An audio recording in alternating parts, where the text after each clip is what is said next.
ہے دین میں بھلائی دنیا و آخرت کی، پیغام شعیب کاشفی ہم سب کا رہنما ہے۔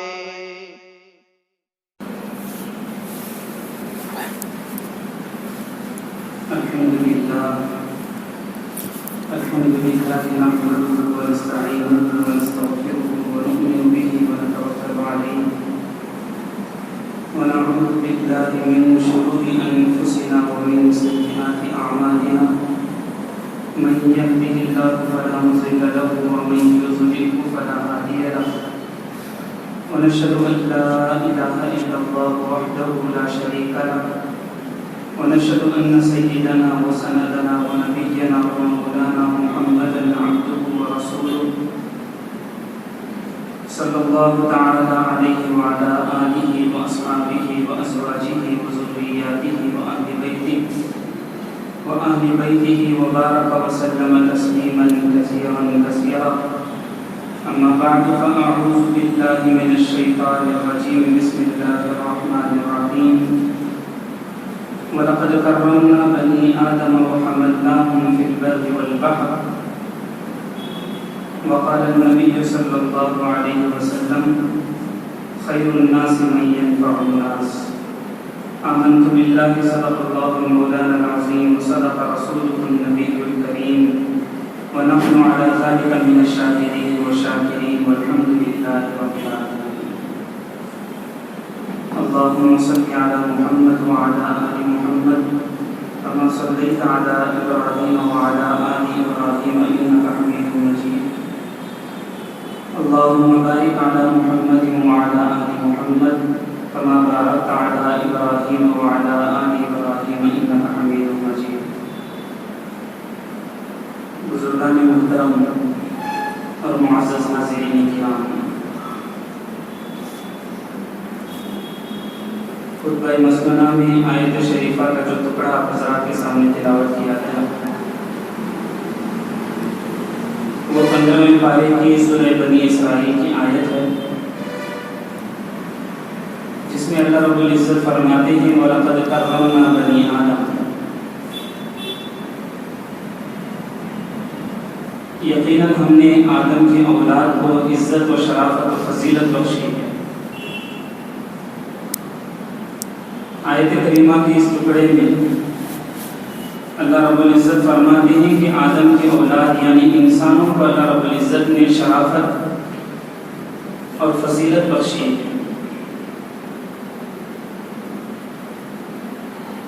مفسرین فرماتے ہیں اللہ رب العزت نے جو شرافت اور جو فضیلت یہ حضرت انسان کو بخشی، اس شرافت اور فضیلت کی دو قسمیں ہیں. اس کرامت کی دو قسمیں ہیں.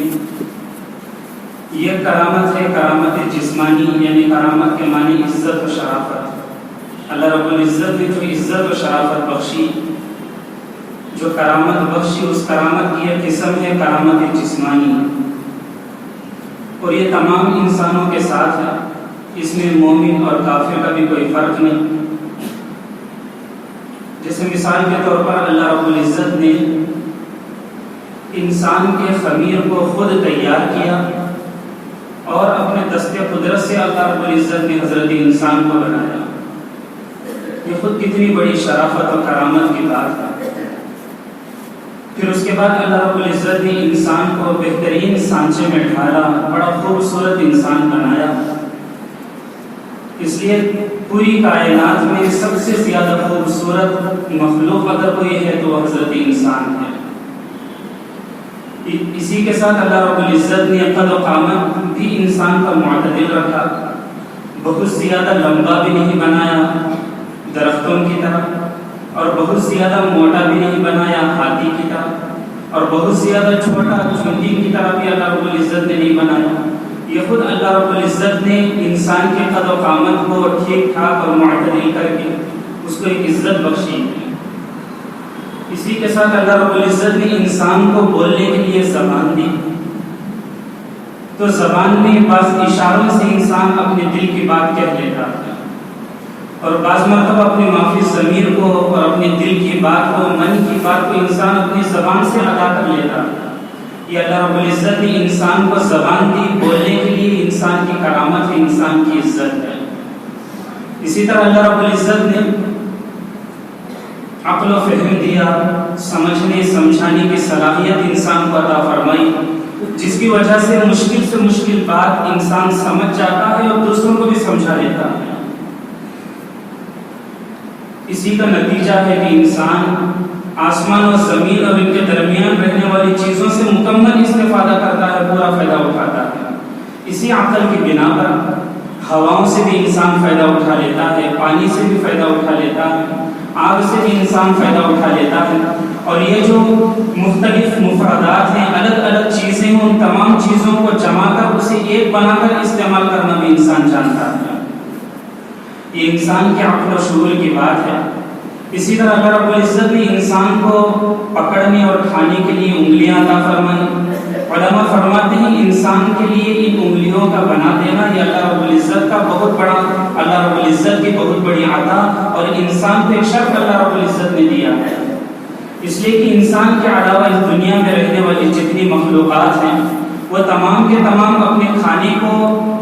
اگر استعمال کرنا چاہیں، اپنی کھانے کی چیزوں کو استعمال کرنا چاہیں تو ان کو براہ راست منہ استعمال کرنا پڑتا ہے، وہ اپنی انگلیوں سے اٹھا کر کھانے کے قابل نہیں۔ اللہ رب العزت نے انسان کو انگلیاں دی، یہ انگلیاں انسان کی شرافت ہے، یہ انگلیاں دے کر اللہ رب العزت نے انسان کی عزت بڑھا دی۔ اور اسی طرح آپ حضرات جانتے ہیں کہ دیگر اس دنیا میں رہنے والے بسنے والے جو حیوانات ہیں تمام کی غذا مفردات ہے، ہر ایک کی غذا الگ الگ ہے۔ چوپائے ہیں، جانور ہیں، وہ صرف گوشت کھا سکتے ہیں، اس میں نمک اور مرچ نہیں لگا سکتے۔ اسی طرح بعض چوپائے اور جانور ایسے ہیں جو صرف گھاس استعمال کر سکتے ہیں، لیکن حضرت انسان کو اللہ رب العزت نے یہ صلاحیت دی، وہ گوشت کے ساتھ سبزی بھی ملا لے سکتا ہے، وہ تمام مفردات کو ملا کر ایک مرکب چیز بنا سکتا ہے، مختلف چیزوں کو ملا کر ایک اچھا کھانا، ایک لذیذ و مزیدار کھانا بنا لیتا ہے۔ یہ اللہ رب العزت نے انسان کو شرافت دی، یہ بات انسان کے علاوہ اور کسی مخلوق میں نہیں۔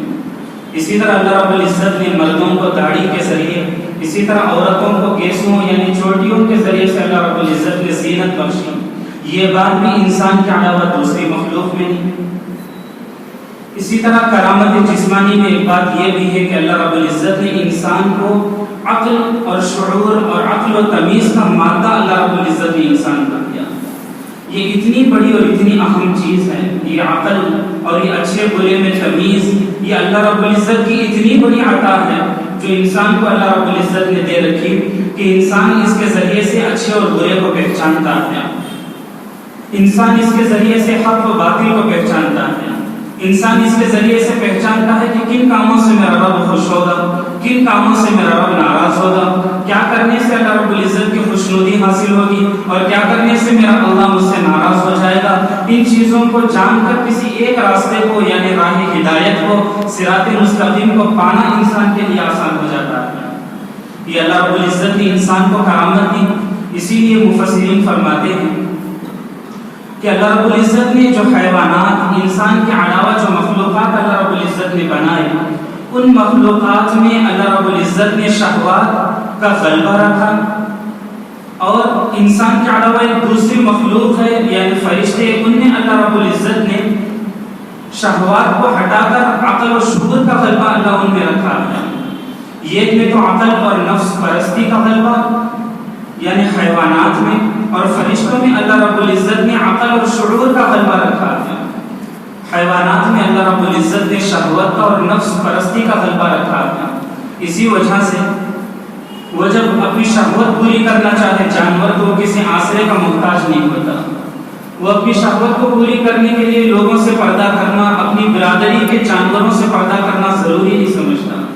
اس لیے کہ وہ حیوان ہے۔ اللہ رب العزت نے اس کے اندر ایسی کوئی عقل اور ایسا کوئی شعور کا مادہ اللہ رب العزت نے اس کے اندر نہیں رکھا جس کی وجہ سے شہوت کا غلبہ ہوا، اور اس شہوت کے غلبے کو پوری کرنے کے لیے وہ عقل استعمال کرنے پر مجبور، عقل کے استعمال نہ کرنے پر مجبور ہے۔ اس کے برخلاف ایک مخلوق ہے فرشتوں کی۔ فرشتوں کی مخلوق میں اللہ رب العزت نے شہوت اور نفس پرستی کا غلبہ نہیں رکھا. ان کو شہوت کیا چیز ہے معلوم نہیں، فرشتوں کو نفس پرستی کیا چیز ہے معلوم نہیں. اللہ رب العزت نے ان کے اندر عقل و شعور کا مادہ کامل درجے میں رکھا تھا، جس کی وجہ سے آپ نے بارہا ان حدیثوں کو سنا ہوگا کہ اللہ رب العزت نے بعض فرشتوں کو پیدا کیا، جب سے وہ پیدا ہوئے قیامت کے دن تک وہ رکوع کی حالت میں رہیں گے.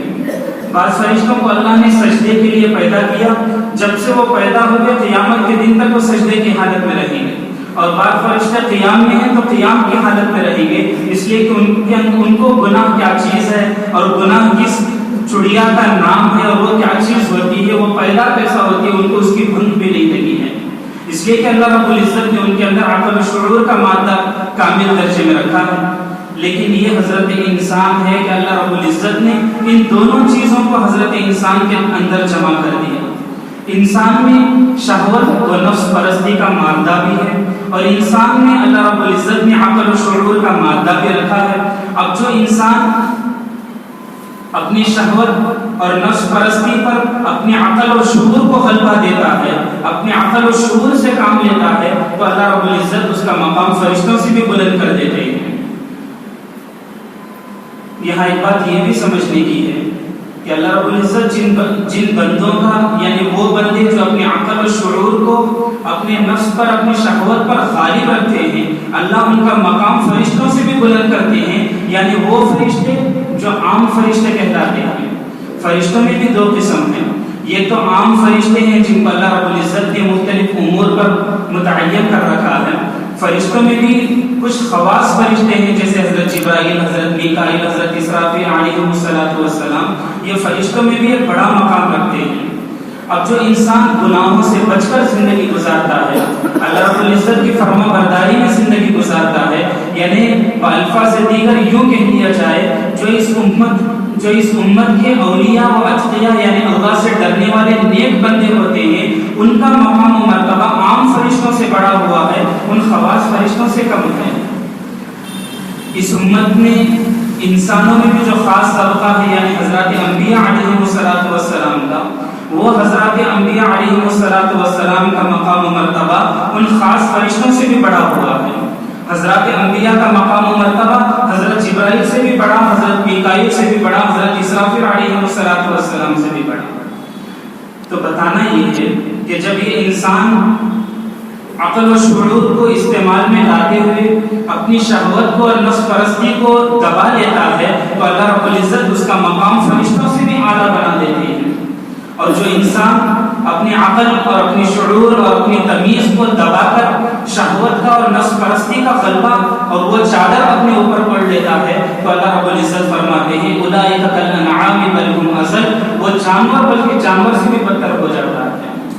جب جانوروں جیسی صفات، جب انسان کے اندر شہوت کا غلبہ ہو جائے، نفس پرستی کا غلبہ ہو جائے اور ان چیزوں کو استعمال کرنے میں، ان چیزوں کو برتنے میں، ان خواہشات کے پورا کرنے میں وہ عقل کو استعمال میں نہ لائے، وہ اپنی شعور کو استعمال میں نہ لائے اور اللہ رب العزت کی دی ہوئی خدا کا صلاحیتوں کو استعمال میں نہیں لاتا، تو اللہ رب العزت فرماتے ہیں اولئک کالانعام، وہ تو چوپائیوں اور جانوروں کی طرح ہے. اور آگے بڑھ کر اللہ فرماتے ہیں بل هم اضل، بلکہ جانوروں اور چوپائیوں سے بھی گیا گزرا انسان بن جاتا ہے. یہ اللہ رب العزت نے انسان کو جو شرافت عطا فرمائی، اس شرافت میں سے ایک یہ کہ اللہ رب العزت نے انسان کو عقل و شعور کی دولت سے بھی مالا مال فرمایا. اور اللہ رب العزت نے انسان کو مختلف چیزوں کے بنانے اور ان چیزوں کو برتنے کا ایک طریقہ سلیقہ بھی اللہ رب العزت نے انسان کو سمجھایا اور اس کا الہام اللہ رب العزت نے انسان کو کیا ہے. تو آپ دیکھتے ہیں کہ انسان روز بروز ترقی کے راہوں پر گامزن ہے، روز بروز ترقی کے راہوں پر چلتا نظر آتا ہے. یہ اسی شرافت و کرامت کا نتیجہ ہے جو اللہ رب العزت نے انسان کے اندر ودیعت فرمائی ہے. اسی کے ساتھ ساتھ اللہ رب العزت نے انسان کو کمانے کھمانے کے طریقے اور اس کے رائج طریقے اور آئندہ کیا طریقے ہو سکتے ہیں، یہ بھی اللہ رب العزت انسان کو سمجھاتے ہیں اور انسان کی رہنمائی کرتے ہیں. تو کاروبار کے طریقے بھی روز بروز نئے نئے آتے ہیں. یہ انسان کی کرامت و شرافت کی بات ہے. یہ وہ کرامت، یہ وہ شرافت، یہ وہ عزت ہے جو انسان کے علاوہ دوسری مخلوق کو حاصل نہیں. تو کرامت کی دو قسم ہیں، کرامت جسمانی جس کا بھی تذکرہ ہوا، اور یہ ہے کرامت روحانی، یعنی روحانی کرامت، روحانی عزت و فضیلت جو اللہ رب العزت نے انسان کو دی، اس کو یہ کہ حضرات انبیاء علیہم السلام کو اللہ رب العزت نے عزت عطا فرمائی نبوت کے ذریعے، رسالت کے ذریعے، اپنا پیغمبر بنانے کے ذریعے اللہ رب العزت نے ان کو ایک شرافت عطا فرمائی، اور اولیاء اللہ کو اللہ رب العزت نے شرافت و عزت اس طرح دی کہ اللہ رب العزت نے ان کو نور معرفت عطا کیا، اللہ رب العزت نے ان کے دلوں کو اپنی محبت کے لیے چن لیا، اللہ رب العزت نے ان کے دلوں کو قبول کر لیا، اولیاء اکرام کو شرافت اس طور پر بخشی گئی۔ اور عام جو مسلمان بندے ہیں اللہ رب العزت نے دین اور اسلام اور دین اسلام کے احکامات و تعلیمات اور اسی طرح صراط مستقیم کے ذریعے سے اللہ رب العزت نے عام مومنین کو شرافت عطا فرمائی۔ یہ جو کرامت روحانی ہے، یہ کرامت روحانی کافروں کو حاصل نہیں ہے، صرف مسلمانوں کو حاصل ہے، اور مسلمانوں میں بھی درجہ بدرجہ حاصل ہے کہ انبیاء علیہم السلام کو نبوت اور رسالت کے ذریعے سے اللہ نے عزت عطا فرمائی، اولیاء کو ولایت اور نور معرفت کے ذریعے اللہ رب العزت نے عزت عطا فرمائی، اور عام مومنین کو اللہ رب العزت نے دین و ایمان اور صراط مستقیم کے ذریعے سے اللہ رب العزت نے عزت عطا فرمائی۔ یہ عزت کیا کم ہے، یہ شرافت کیا کم ہے، اسی لیے جس کے دل میں رائی کے دانے کے برابر بھی ایمان ہوگا، وہ کتنا ہی بڑا گنہگار کیوں نہ ہو، کل قیامت کے دن اپنے گناہوں کی وجہ سے وہ اگر جہنم میں ڈالا بھی گیا، وہ رائی کے دانے کے برابر ایک مومن کے دل میں جو ایمان ہے، وہ ایمان اس کو ایک نہ ایک دن نکال کر جنت میں پہنچا دیتا ہے۔ یہ اس کرامت کا اثر ہے، یہ اس شرافت و عزت کا اثر ہے جو اللہ رب العزت نے حضرت انسان کو عطا فرمائی ہے۔ یہ ہوا وَلَقَدْ كَرَّمْنَا بَنِي آدم کی تفسیر کہ اللہ رب العزت نے حضرت آدم کو، آدم کی اولاد کو عزت و شرافت عطا فرمائی ہے۔ وہ عزت و شرافت کی ایک قسمیں تھی کہ یہ شرافت تو جسمانی ہوتی ہے اور یہ شرافت تو روحانی ہوتی ہے۔ اب ان تمام باتوں کو سامنے رکھ کر اگر آپ دین اسلام کا مزاج سمجھنے کی کوشش کریں، دین اسلام کا طور طریقہ اور اس کے بتائے ہوئے احکامات کو سمجھنے کی کوشش کریں تو آپ کو ایک بڑا، آپ کے سامنے بڑا راز کھل جائے گا، اور نبی علیہ السلام کی تعلیمات اور اس کی اہمیت بھی آپ حضرات کے سامنے آ جائے گی۔ اگر آپ قرآن و حدیث کو اٹھا کر دیکھیں تو قرآن و حدیث میں جگہ جگہ آپ کو یہ بات ملے گی کہ یہ کام اخلاق والے ہیں اور یہ کام بد اخلاقی والے ہیں، یہ کام شرافت والے ہیں، یہ کام شرافت کے بغیر یعنی غیر شرافت والے کام ہیں، اور یہ کام اچھے ہیں، یہ کام برے ہیں۔ دین اسلام جہاں جہاں تمیز بتاتا ہے حق و باطل کے درمیان، اچھے برے کاموں کے درمیان، یہ دین اسلام کا تمیز بتانا یہ اسی شرافت و کرامت کا نتیجہ ہے۔ اب حدیثوں کو کھنگال لیں، ایک حدیث میں نبی علیہ السلام فرماتے ہیں خیر الناس من ينفع الناس، کہ لوگوں میں، انسانوں میں سب سے بہترین انسان وہ ہے جو لوگوں کو نفع پہنچانے والا ہو۔ آپ یہاں غور فرمائیں، نبی علیہ السلام نے یہ نہیں فرمایا کہ خیر المؤمن من ينفع المؤمن، کہ بہترین مسلمان وہ ہے جو ایک دوسرے مسلمان کو نفع پہنچائے۔ پیارے آقا نے جو جملہ استعمال فرمایا وہ یہ خیر الناس من ينفع الناس، انسانوں میں بہترین انسان۔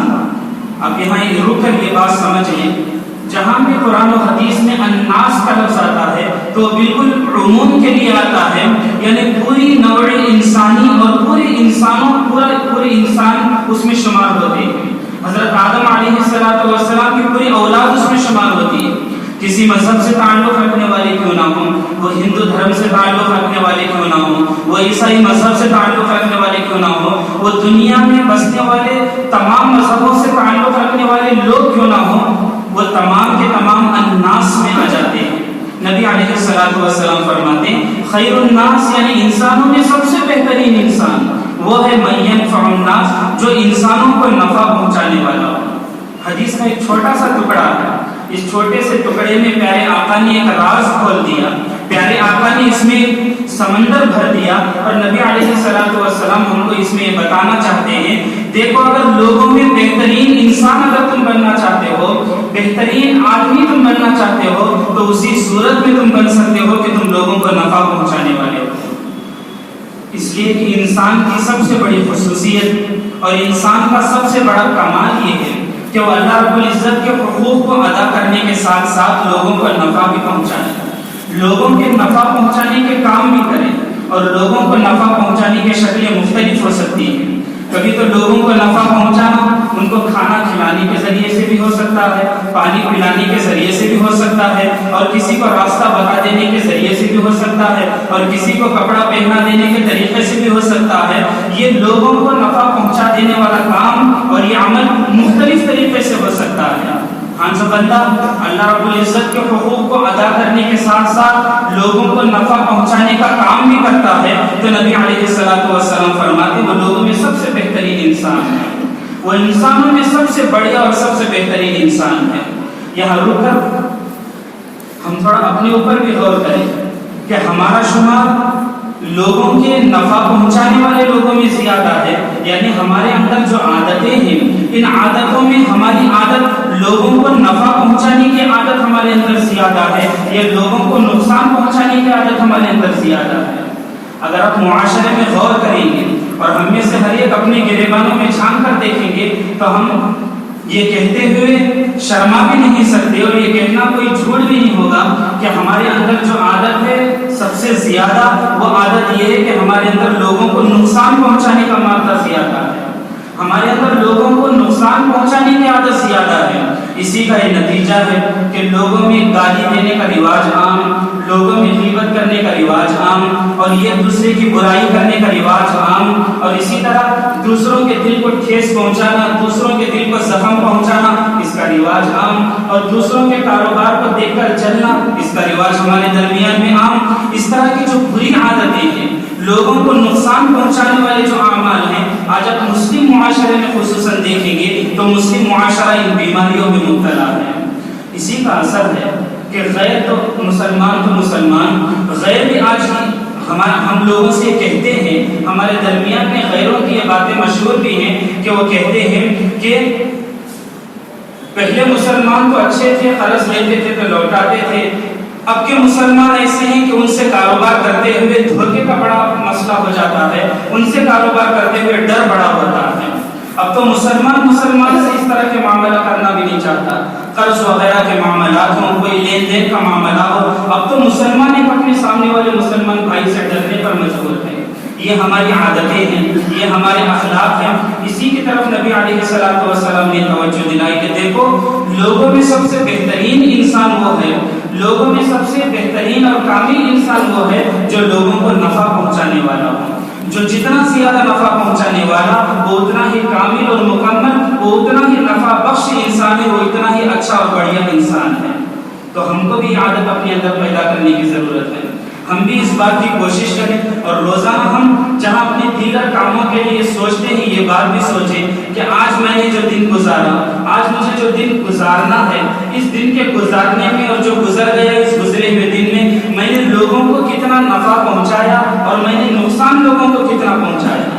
حساب کا دن آنے سے پہلے یہ حساب کر لینا انسان کو لوگوں کے درمیان میں نفع بخش بنا دیتا ہے. قرآن کریم میں ایک جگہ اللہ رب العزت فرماتے ہیں وَأَمَّا مَا يَنْفَعُ النَّاسَ فَيَمْكُثُ فِي الْأَرْضِ، کہ جو لوگوں کو نفع پہنچانے والا ہوتا ہے اللہ رب العزت اس کی ذات کو باقی رکھتے ہیں. باقی رکھنے سے مراد یہ نہیں ہے کہ اسے ہمیشہ زندہ رہے گا، بلکہ وہ مر کر دنیا سے چلا تو جائے گا لیکن اس کے نیکی کے کام، اس کے نیک عادتیں قیامت تک اللہ رب العزت اس کو جاری رکھتے ہیں. تو آج ہم کو یہ بھی غور کرنا ہے کہ اگر صبح میں غور کریں تو یہ غور کرنا ہے کہ آج مجھ سے جو کام صادر ہوں گے وہ لوگوں کو نفع پہنچانے والے کام مجھے کرنا ہے یا لوگوں کو نقصان پہنچانے والے کام مجھے کرنا ہے. اگر رات میں سوچیں تو یہ بھی سوچیں کہ آج میں نے جو دن گزارا اس میں لوگوں کو نفع پہنچانے والے کام میں نے زیادہ کیے یا لوگوں کو نقصان پہنچانے والے کام میں نے زیادہ کیے.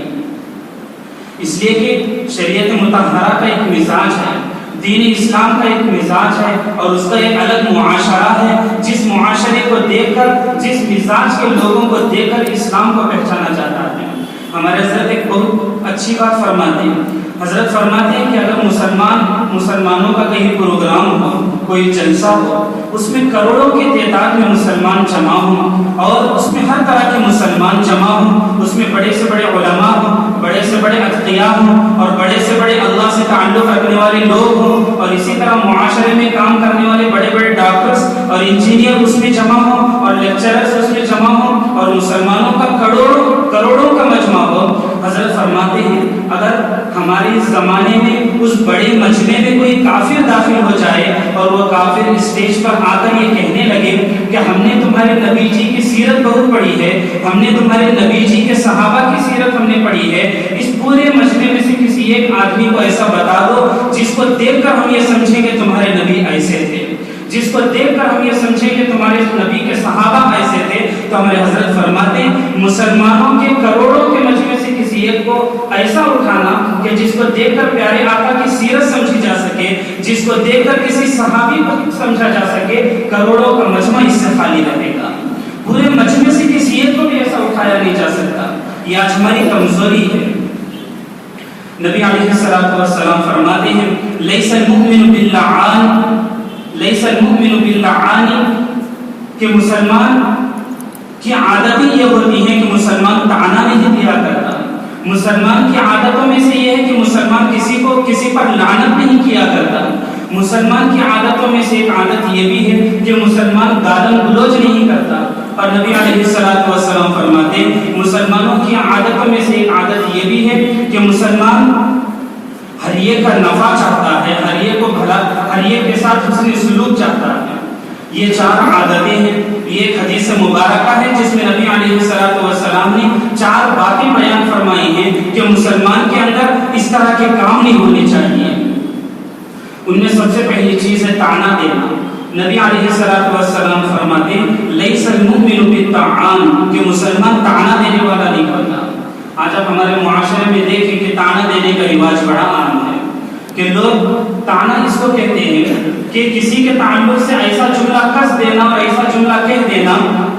کہ وہاں رہنے والے لوگ، سننے والے سمجھ جائیں کہ جو کہا جا رہا ہے فلاں آدمی کو کہا جا رہا ہے، جیسا ہمارے معاشرے میں بھی عام ہے۔ جیسے لوگ ایک دوسرے کو طعنہ کستے ہیں، یہ ایک دوسرے کو اس طرح کے طعنے دیتے ہیں اور یہ ایک دوسرے کے اس طرح طعنے دے کر دلوں کو ٹھیس پہنچانے کی کوشش کرتے ہیں، یہ طعنہ دینا بڑی سخت اور بہت بری چیز ہے۔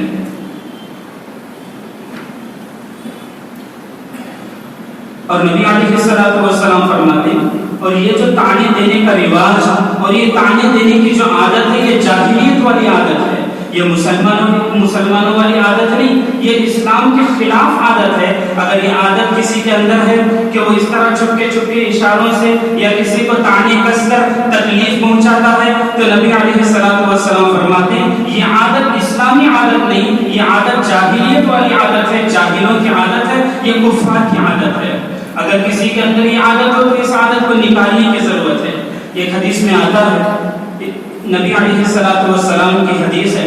کہ حضرت ابو ذر غفاری رضی اللہ عنہ فرماتے ہیں کہ ایک موقع پر آپ حضرات جانتے ہیں کہ حضرت ابو ذر غفاری رضی اللہ عنہ کتنے بڑے صحابی ہیں، صحابہ میں بھی ان کو ایک خاص مقام حاصل تھا، یہ خاص شرافت ان کو حاصل تھی، صحابہ میں ایک زاہد صحابی کہلاتے تھے۔ ان سے بظاہر ایک چھوٹی سی غلطی صادر ہو گئی، یہ بظاہر چھوٹی غلطی تھی لیکن نبی علیہ الصلوۃ والسلام نے ان کو بتایا کہ تم نے بہت بڑا گناہ کیا ہے۔ وہ یہ کہ ایک مرتبہ حضرت ابو ذر غفاری رضی اللہ عنہ کہیں بیٹھے ہوئے تھے، ان کے سامنے سے حضرت بلال حبشی رضی اللہ عنہ گزرے، جب ان کا دونوں کا آمنا سامنا ہوا تو مزاحاً حضرت ابو ذر غفاری رضی اللہ عنہ نے حضرت بلال حبشی رضی اللہ عنہ کو کہہ دیا او کالی کے بیٹے، او کالی کے بیٹے، یعنی حضرت ابو ذر غفاری رضی اللہ عنہ نے یہ کہا کہ وہ بلال حبشی جو تیری ماں کالی تھی، وہ کالی کے بیٹے، یعنی ایسی ماں کے بیٹے جس کی ماں کالی تھی۔ یہ خبر جب نبی علیہ الصلوۃ والسلام کے کانوں میں پڑ گئی تو نبی علیہ الصلوۃ والسلام نے فرمایا اے ابو ذر تم وہ آدمی ہو جس کے اندر ابھی بھی جاہلیت باقی ہے، بظاہر تم مسلمان ہو گئے، بظاہر تم میرے صحابہ میں داخل ہو گئے، بظاہر صحابہ میں بھی تمہارا ایک مقام ہے، لیکن یہ جو تمہاری عادت ہے طعنہ کسنے کی، یہ عادت جاہلیت والی عادت ہے، ضروری ہے تمہارے لیے کہ تم اس عادت کو اپنے اندر سے نکالو۔ اور انہوں نے جو حضرت ابو ذر غفاری رضی اللہ عنہ نے جو حضرت بلال حبشی کو کہہ دیا تھا وہ کالی کے بیٹے، یہ کوئی غلط بات بھی تو نہیں تھی، اس لیے کہ حضرت بلال حبشی حبشہ کے رہنے والے تھے، کالے تھے، اور عموماً حبشہ کے رہنے والے لوگ کالے ہوتے ہیں۔ جب یہ حضرت بلال حبشی کالے ہیں تو ظاہر بات ہے ان کی والدہ بھی کالی ہوں گی، یہ کہنا کوئی غلط بات تو نہیں تھی اور کوئی معمولی سی چھوٹی سی بات تھی، معاشرے میں چلنے والی بات تھی، لیکن نبی علیہ الصلوۃ والسلام نے فرمایا ایسی باتوں کا اسلامی معاشرے سے کوئی تعلق نہیں، ایسی باتوں کا اسلامی معاشرے میں کوئی تعلق نہیں، اس لیے کہ روایتوں کتابوں میں لکھا ہے یہ طعنہ یہ عربی زبان کا لفظ ہے، یعنی ہم لوگ جو کہتے ہیں کہ فلاں آدمی طعنے دیتا ہے، یہ ہم لوگ جو طعنے کا لفظ استعمال کرتے ہیں یہ لفظ عربی زبان کا لفظ ہے۔ عربی زبان میں طعنہ یعنی طعنہ زید اگر کہا جائے طعنہ زید تو اس کے معنی یہ ہوگی کہ زید نے نیزہ مارا۔ عربی زبان میں طعنے کے معنی آتے ہیں نیزہ مارنا، یعنی نیزہ ایسے ہتھیار کو کہتے ہیں کہ جس کے ذریعے سے سامنے والے کو قتل کر دیا جاتا ہے یا نہیں تو زخمی کر دیا جاتا ہے۔ اسی لیے اگر کہا جائے طعنہ زید طعنہ عمرو کہ عمر نے یا زید نے طعنہ مارا ہے یعنی نیزہ مارا ہے، اور ظاہر بات ہے نیزہ مارنے کے بعد آدمی کو زخم لگتا ہے، بعض مرتبہ نیزے کا نشان اگر کئی جگہ پر لگ جائے تو آدمی مر بھی جاتا ہے۔ تو یہ طعنہ اور طعنے کا لفظ نبی علیہ السلام نے استعمال فرما کر ایک عجیب و غریب راز ہمارے درمیان میں کھول دیا۔ نبی علیہ السلام یہ فرمانا چاہتے ہیں کہ دیکھو جب بندہ کسی پر طعنے کستا ہے، جب بندہ کسی کو طعنہ دیتا ہے تو طعنہ یعنی نیزے کے ذریعے سے جیسے زخم لگتا ہے اسی طرح طعنے کے ذریعے سے آدمی کے دل پر زخم لگتا ہے۔ نیزے کے ذریعے سے جو زخم لگتا ہے وہ آدمی کے جسم کو زخم لگے گا، اس کے ذریعے سے جو زخم لگتا ہے اس زخم کو دواؤں سے بھرا جا سکتا ہے، لیکن اس زبان کے ذریعے سے جو زخم لگتا ہے، اس طعنے کے ذریعے سے جو زخم لگتا ہے وہ زخم دل کو لگتا ہے، اور دل کو لگا ہوا زخم بھرا نہیں جا سکتا۔ اور ہمارے معاشرے میں جو بیماریاں پھیلی ہوئی ہیں، ہمارے معاشرے میں لوگوں کو نقصان پہنچانے کی جو شکلیں بڑھی ہوئی ہیں، ان تمام شکلوں کا تعلق زیادہ تر ہماری زبانوں سے ہے۔ اور جو حدیث مبارک آپ حضرات کے سامنے تلاوت کی گئی، پڑھی گئی، اس حدیث میں بھی نبی علیہ السلام نے جن 4 چیزوں کا تذکرہ کیا ہے ان چاروں کا تعلق بھی زبان سے ہے۔ اور یہ جو آدمی طعنہ دیتا ہے یہ طعنہ بھی آدمی اپنی زبان ہی سے دیتا ہے۔ تو نبی علیہ السلام فرماتے کہ اگر کوئی آدمی کسی کو چھرا گھوم دے، کسی کو کوئی چاقو چبھو دے، اب چاقو چبھونے سے ظاہر بات ہے کڑا زخم لگ سکتا ہے، بڑا زخم ہو سکتا ہے، لیکن وہ زخم بڑا اور کڑا ہونے کے باوجود دواؤں کے ذریعے سے اس زخم کو سکھایا جا سکتا ہے، دواؤں کے ذریعے سے اس زخم کو بھرا جا سکتا ہے، لیکن طعنے کے ذریعے سے جو زخم لگتا ہے، اس زبان کے ذریعے سے جو زخم لگتا ہے وہ زخم سوکھا نہیں کرتا، وہ زخم ہمیشہ بھرا رہتا ہے۔ اس لیے کہ آپ احادیث مبارکہ کو دیکھیں گے، قرآن کریم کی اس طرح کی آیتوں پر غور کریں گے تو آپ کو اندازہ ہو جائے گا کہ اللہ رب العزت کی یہاں مومن کی ایک شرافت ہے، اور اس سے آگے بڑھ کر اللہ مومن کے قلب کی اللہ کے یہاں بڑی وقعت ہے، مومن کے دل کی اللہ رب العزت کی یہاں بڑی وقعت ہے۔ ایک مرتبہ نبی علیہ السلام طواف فرما رہے تھے، طواف کے دوران نبی علیہ السلام کے ساتھ حضرت عبداللہ ابن عمر رضی اللہ عنہما بھی تھے۔ وہ فرماتے ہیں کہ طواف کے دوران نبی علیہ السلام نے کعبہ مبارکہ کو دیکھا، کعبہ شریف کو دیکھا، دیکھ کر نبی علیہ السلام نے فرمایا اے کعبے، اے اللہ کے گھر، اللہ رب العزت نے تجھ کو کتنا عظیم بنایا ہے، اللہ رب العزت نے تجھے کتنی عظمتوں والا بنایا ہے، تیری عظمتوں کا اور تیری جلالتوں کا کیا کہنا، اللہ رب العزت نے تجھ کو اتنا اشرف اور اتنا مقبول اور اتنا افضل بنایا ہے۔ اس طرح کی گفتگو کرنے کے بعد نبی علیہ السلام نے فرمایا والذی نفس محمد بیدہ، قسم اس ذات کی جس کے قبضے میں محمد کی جان ہے، مومن کی شرافت اللہ رب العزت کی تیری شرافت سے بھی بڑھ کر ہے۔ اللہ رب العزت نے یقیناً تجھ کو بڑی شرافت عطا فرمائی، عظمت عطا فرمائی، یہ حیثیت اللہ رب العزت نے کعبے کو دی، لیکن مومن کو جو شرافت جو کرامت اللہ رب العزت نے عطا فرمائی وہ کرامت اور شرافت کعبے سے بھی بڑی ہوئی ہے۔ اور ایک روایت میں حضرت عبداللہ ابن عباس رضی اللہ عنہ فرماتے ہیں کہ نبی علیہ السلام طواف کرتے ہوئے کعبے کو دیکھ کر فرمانے لگے مرحبا یا کعبہ، اے کعبہ تجھے مرحبا ہو، اللہ رب العزت نے تجھے کتنا اشرف اور کتنا افضل اور کتنا عجیب مقام اللہ نے تجھے عطا کیا۔ اس طرح کے نبی علیہ السلام نے جملے استعمال فرمائے۔ ان تمام جملوں کے بعد نبی علیہ السلام نے فرمایا اے کعبہ تجھے یہ بھی معلوم ہونا چاہیے کہ اللہ رب العزت نے حضرت انسان کو جو شرافت عطا فرمائی ہے، یہ مومن کو جو شرافت عطا فرمائی ہے وہ شرافت تیری شرافت سے بڑھ کر ہے۔ یہ نبی علیہ السلام نے فرمایا. تو پتا چلا اللہ رب العزت نے کعبے کو بھی اشرف بنایا ہے, کعبے کو بھی لوگوں کے درمیان میں مقبول بنایا ہے. اللہ رب العزت نے اس کو ایک عجیب و غریب مقام دیا ہے, لوگوں کے درمیان وہ مقبول ہے. ان تمام کمالات کے باوجود نبی علیہ السلام فرماتے ہیں مومن کی شرافت, مومن کی کرامت اس سے بڑی ہوئی ہے. حضرت عبداللہ ابن عمر رضی اللہ عنہما فرماتے ہیں انہوں نے بھی ایک مرتبہ طواف کرتے ہوئے کعبے کو وہی جملے استعمال فرمائے جو جملے نبی علیہ السلام نے استعمال فرمائے تھے, لیکن انہوں نے یہ اضافہ فرمایا اے کعبہ تجھے یہ بات بھی معلوم ہونا چاہیے کہ اللہ رب العزت نے مومن کے دل کو جو شرافت عطا فرمائی ہے وہ شرافت اللہ رب العزت نے تجھے عطا نہیں فرمائی, وہ شرافت تیری شرافت سے بڑھ کر ہے. اب ان تمام حدیثوں کو سامنے رکھ کر ہم یہ سوچیں کہ مومن کی دل کی قدر و قیمت اللہ رب العزت کے یہاں کتنی ہے. مومن کا دل اللہ رب العزت کے یہاں کتنا قیمتی ہے اور کتنا اللہ رب العزت کے یہاں وقعت اور قیمت رکھنے والا ہے. ایسے مومن کے دل کو دو جملوں کے ذریعے سے اگر توڑ دیا جائے تو کتنا بڑا گناہ ہے. اسی لیے کتابوں میں لکھا ہے کعبہ شریف کو ڈھانا, کعبۃ اللہ کو ڈھانا گناہ کبیرہ ہے, اور کسی مومن کے دل کو توڑنا اس سے بھی بڑا گناہ ہے.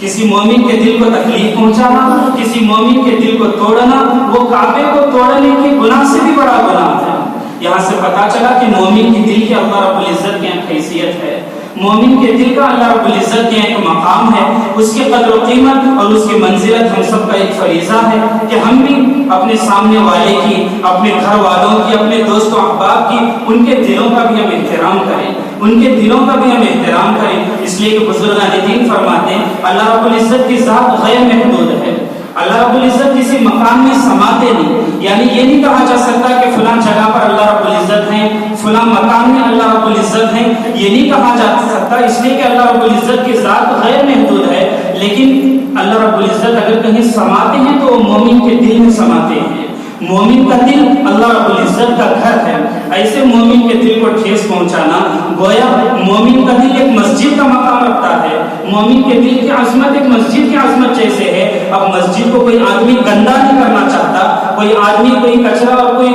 کوڑا لا کر مسجد میں نہیں ڈالا کرتا, اور مسجد کو کوئی آدمی خراب بھی نہیں دیکھنا چاہتا. اسی طرح کا مقام و مرتبہ اللہ رب العزت نے مومن کے دل کو عطا فرمایا ہے.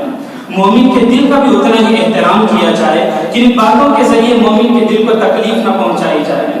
یہ بات تو یہ ہوئی کہ نبی علیہ السلام فرماتے ہیں لیس المؤمن بالطعان, کہ مومن طعنہ دینے والا نہیں ہوتا. آگے حدیث میں نبی علیہ السلام فرماتے ہیں وللعان, اور مومن لعنت کرنے والا بھی نہیں ہوتا. مومن آپس میں ایک دوسرے کو لعنت نہیں کرتا. یہ بھی آج ہمارے درمیان میں رواج ہے, یہ بھی آج ہمارے درمیان میں مشہور ہے کہ بیٹھے بیٹھے کسی پر طعنے کس دیے, اللہ تجھے یوں کر دے, اللہ تجھے برباد کر دے, اللہ تجھے غارت کر دے. یہ تو بڑی بیماری ہے جو مردوں سے زیادہ عورتوں میں ہے. اور یہ طعنے دے اور یہ لعنت کرتے ہوئے وہ یہ سوچتے بھی نہیں کہ میری زبان سے کیا جملے نکل رہے ہیں, اور یہ جملے جو نکل رہے ہیں وہ کس کے لیے نکل رہے ہیں. حضرت شیخ فضائل اعمال میں فرماتے ہیں کئی بچوں پر, کئی اولادوں پر جو حادثے ہوتے ہیں وہ غیر شعوری طور پر اس کی ماں کی دی ہوئی لعنت کا اثر ہوتا ہے.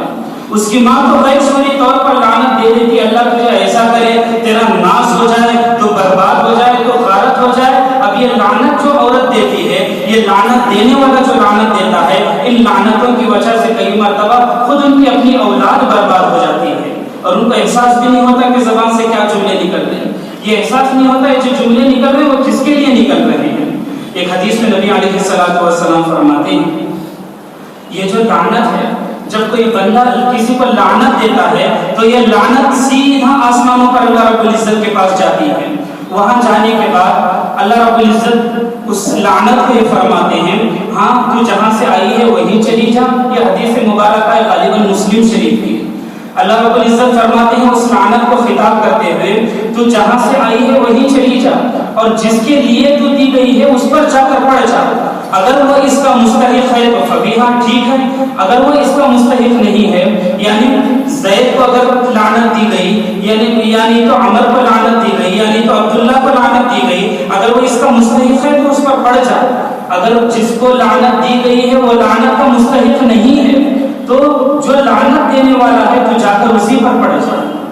یعنی لعنت دینے والا آدمی جب لعنت دیتا ہے، وہ جس کو لعنت دیتا ہے اگر وہ لعنت کا مستحق ہے تو وہ لعنت اس پر پڑتی ہے، ورنہ تو لعنت پر اللہ رب العزت کا حکم یہ ہے اگر جس کو دی گئی اس کو لعنت کا مستحق نہیں تو خود لعنت دینے والے پر وہ لعنت پڑ جاتی ہے۔ اسی لیے آپ معاشرے میں باہر لوگوں کو دیکھے ہوں گے تو وہ لوگوں کو بہت کوستے ہیں، وہ لوگوں کو لعنت بہت دیتے ہیں، وہ کبھی کہہ دیں گے کہ تیرا ناس ہو جائے، تو برباد ہو جائے، تیرا کاروبار یوں ہو جائے وہ ہو جائے، اس طرح کے جملے و کثرت سے استعمال کرتے ہیں، لیکن چند دن کے بعد دیکھنے میں آتا ہے، اور یہ معاشرے میں میرے سے زیادہ آپ حضرات ایسے لوگوں کو جانتے ہوں گے، چند دن میں دیکھنے میں آتا ہے وہ لعنت انہیں پر پڑتی ہے، وہ تمام کی تمام دولت، وہ تمام کا تمام سامان عیش و عشرت اللہ رب العزت ان سے چھین لیتے ہیں، اور اللہ رب العزت ان کو راستے کا بنا کے چھوڑ دیتے ہیں۔ وہ لعنت انہیں پر پڑتی ہے، وہ لعنت کا اثر ہے جو غیر شعوری طور پر اپنی زبانوں سے نکال دیے تھے۔ اب پھر جب لعنت دینے والا لعنت دیتا ہے، بعض موقع ایسے بھی ہیں کہ وہاں لعنت دینی چاہیے۔ اب یہاں علماء تفصیل بتاتے ہیں کہ لعنت اگر دینا بھی ہو تو کس پر دے سکتے ہیں۔ علماء فرماتے ہیں لعنت دو چیزوں پر دی جا سکتی ہے، یہ کبھی لعنت کسی صفت پر دی جا سکتی ہے، یعنی کسی عادت پر لعنت دی جا سکتی ہے، یعنی یوں کہا جا سکتا ہے اللہ جھوٹے پر لعنت کرے، اللہ کافر پر لعنت کرے، یہ جملے استعمال کیے جا سکتے ہیں۔ اور اسی طرح کبھی تو یہ لعنت کسی فرد معین کے لیے بھی استعمال کی جا سکتی ہے، لیکن کسی خاص آدمی کو لعنت استعمال کرنے کے لیے شرط یہ بھی ہے کہ اس آدمی کے تعلق سے یقینی طور پر معلوم ہو کہ وہ آدمی کافر مرا ہے۔ مثال کے طور پر یہ کہا جائے ابو جہل پر اللہ کی لعنت ہو، یہ قرآن و حدیث سے ثابت ہے، ابو لہب پر اللہ کی لعنت ہو، قرآن و حدیث سے ثابت ہے۔ یعنی لعنت یا کبھی صفت پر دی جا سکتی ہے یا نہیں تو کبھی کسی خاص فرد پر دی جا سکتی ہے، دونوں کے لیے شرط یہ ہے کہ یہ معلوم ہونا چاہیے کہ جسے لعنت دی جا رہی ہے اس کی موت کفر پر ہوئی ہے۔ ابو جہل کفر پر مرا ہے، کس کو شک ہے؟